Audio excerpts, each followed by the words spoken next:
They say mothers know best, but when I was a kid, I didn't believe that. I loved my mother. How could I not? She was strong and kind, with a knack for making me laugh, even when her eyes betrayed her exhaustion. But there were times I didn't understand her at all.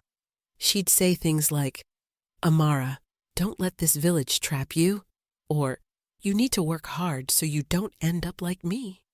I would just nod along, thinking, why is she always so dramatic? After all, the village didn't seem so bad. It was home. Our house wasn't much. Just 2 small rooms with a tin roof that rattled whenever it stormed. But it was ours. The kitchen always carried the scent of wood smoke and pepper soup, and at night the crickets outside would sing us to sleep. My mother, Ngozi, worked as a tailor.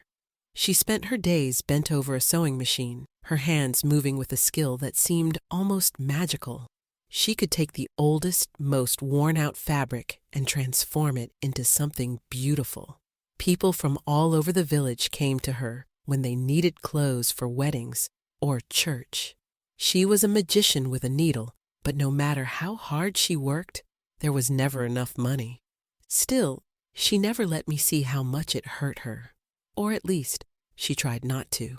When I was younger, I thought she was invincible. She'd come home after a long day with a smile on her face, asking me how school went or what I wanted for dinner. But now, when I look back, I remember those moments when her smile would falter, just for a second, and I'd catch a glimpse of the worry in her eyes. I wasn't the easiest kid to raise, and I can admit that now. I was curious, a bit stubborn, and far too quick to talk back. My mother used to say I had fire in me. That fire will either light your path forward or burn you to the ground, she'd say. Of course, I'd roll my eyes whenever she got like that.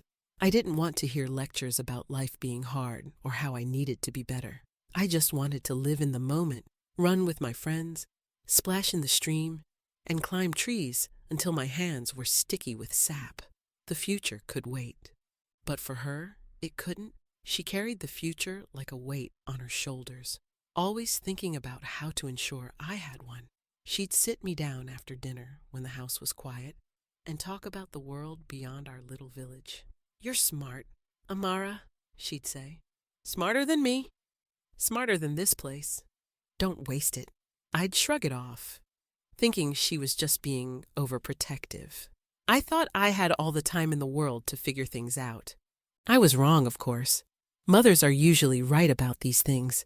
But back then, I was too young to see it, too caught up in being a kid to understand the sacrifices she made. I suppose every child reaches that point where they think they know better than their parents. For me, that point came far sooner than it should have. I'm not sure exactly when it started, but somewhere between childhood and my teenage years, I convinced myself I was smarter than my mother. She'd tell me to study, to be polite, to listen to her advice, and all I heard was nagging. I'd roll my eyes or walk away, leaving her shaking her head in frustration. Looking back now, I feel awful about it. But back then, I thought she was just trying to control me, to stop me from living the life I wanted. I began skipping chores and staying out later than I should. Not that there was much trouble to get into in our small village, but I still found ways to push boundaries.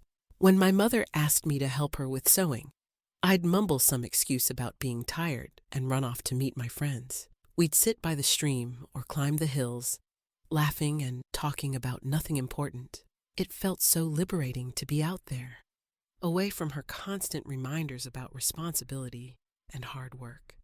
The worst part was how much I started to think of myself as special because of my looks. Boys began to notice me, and I enjoyed the attention. My friends teased me, saying things like, "Amara, you're going to break hearts one day." And I soaked it all in. My mother noticed too. She'd give me these long, searching looks, like she was trying to understand the person I was becoming. "Amara," she said once, "beauty is a blessing, but if you're not careful, it can also be a curse." I'd laugh it off, thinking she was just being dramatic again. Then came the arguments. She told me I was too proud, that I needed to learn humility. I'd snap back, insisting she didn't understand me. There were nights when I slammed doors, stomped around the house, and refused to listen to a word she said. Looking back, I'm not even sure what I was so angry about. Maybe it was because, deep down, I knew she was right, and I didn't want to admit it. One day, after an especially bad fight, she sat me down. She wasn't yelling this time. Her voice was soft, almost sad. "I can't let you grow up like this, Amara," she said. "I've done my best, but maybe I need help."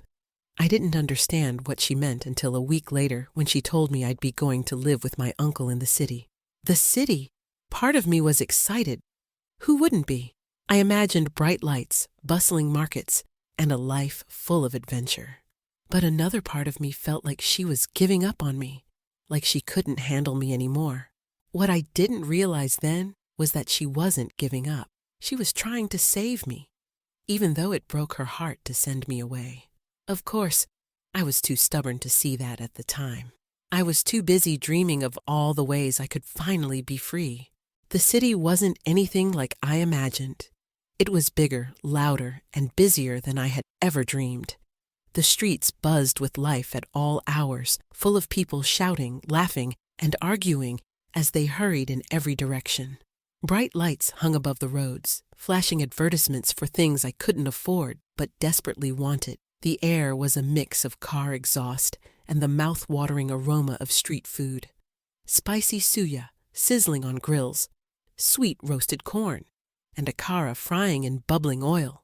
It was overwhelming, yes, but it was also exhilarating.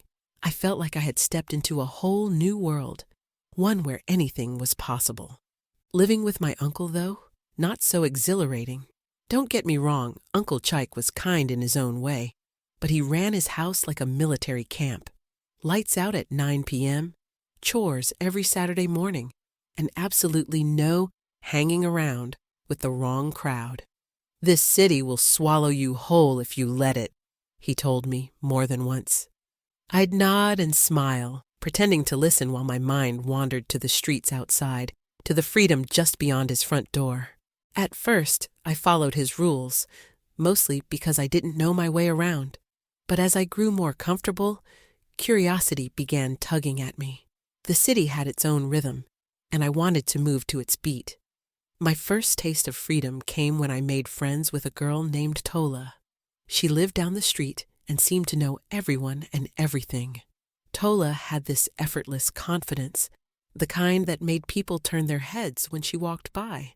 "You can't stay cooped up in that house forever," she told me one day, her smile daring me to step out of line. And step out, I did. Tola took me to places I'd only heard about. Clubs where the music was so loud you could feel it thumping in your chest. Markets that stretched for miles with stalls selling shiny jewelry and vibrant fabrics. And parties where people danced like they didn't have a care in the world. I started dressing differently too, trading my simple dresses for tight jeans and crop tops that Tola swore made me look like a queen. For a while, it was exhilarating. More fun than I'd ever had in my life. I'd stay out late, dancing until my legs ached and laughing until my sides hurt. But the more I leaned into this new life, the more I felt like I was losing touch with who I used to be. My uncle noticed too. He'd give me long, disappointed looks, shaking his head whenever I came home past curfew. "Amara, is this why your mother sent you here?" he asked one evening, his voice heavy with frustration. I didn't answer. I couldn't. I told myself I was just living, that I deserved to enjoy myself after all those years in the village. But deep down, a little voice kept asking, "Is this really what you want?" I ignored it, of course. I wasn't ready to listen. Not yet. When I returned to the village, it felt like stepping into a dream where everything looked the same but felt completely different. The same dusty roads wound their lazy loops, the same houses stood in their neat rows, and the same familiar faces greeted me at every turn. But this time, their eyes lingered. It wasn't the warm, familiar gaze of neighbors catching up. It was something else. They stared at me like I was a stranger, or maybe like I didn't belong anymore. And if I'm being honest, part of me liked it. I had changed. I knew that much. The city has a way of polishing you up, making you shine in ways a small village never could.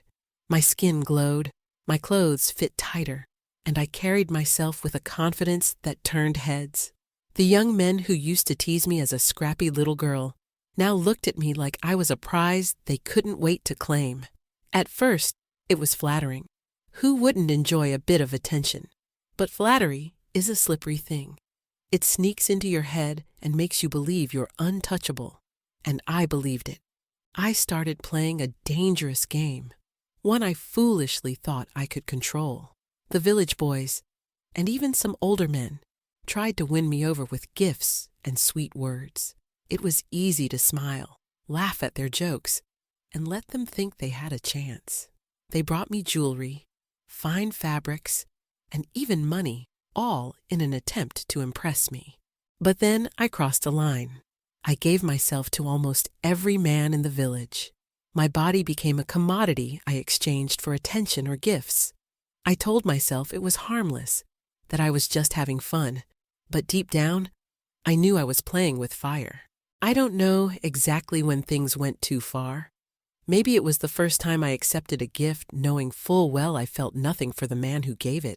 Or maybe it was the night I got caught up in the thrill of being desired, ignoring the consequences. All I know is the girl who returned to the village wasn't the same girl who had left, and my choices reflected that. It didn't take long before I found myself in over my head. The attention that once felt exhilarating began to feel suffocating. Whispers trailed me wherever I went, quiet, sharp voices slicing through the air like knives. The older women clicked their tongues and shook their heads when they saw me, while the younger girls watched with a mix of envy and suspicion. I tried to brush it off, but their words clung to me like a shadow I couldn't escape.